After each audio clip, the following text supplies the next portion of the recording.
Question number 9 देखो, आपसे करा the electronic configuration of 3 elements. आपके पास 3 एलिमेंट है, एक है x, दूसरा है y और तीसरा है z। जो x का इलेक्ट्रॉनिक कॉन्फ़िगरेशन दे रखा वो ये है, y का इलेक्ट्रॉनिक कॉन्फ़िगरेशन ये है और वहीं z का इलेक्ट्रॉनिक कॉन्फ़िगरेशन है ये। मुझे बताओ आउटर मोस्ट शेल में कितने इलेक्ट्रॉन है इसकी 1, इसकी आउटर मोस्ट शेल में कितने इलेक्ट्रॉन है 6 और इसकी आउटर मोस्ट शेल में कितने इलेक्ट्रॉन है 8। मतलब इसकी आउटर मोस्ट शेल पूरी भर चुकी है। तो आपसे कह रहा है which of the following is correct.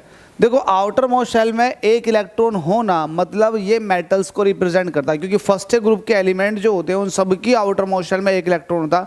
Hydrogen को छोड़ के सब के सब मेटल्स होते हैं, हाइड्रोजन गैस है। तो इसका मतलब ये है 8 और 2 10 और 1 11, ये सोडियम का है, तो सोडियम मेटल है।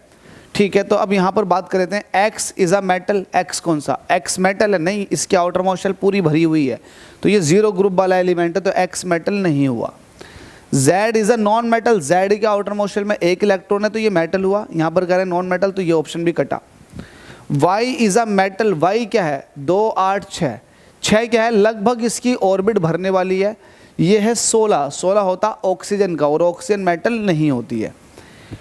X and Y are non metals. X और Y जो है ये नॉन मेटल है, बिल्कुल सही है। और Z क्या है, ये एक मेटल है, तो ऑप्शन डी बिल्कुल सही हो जाएगा।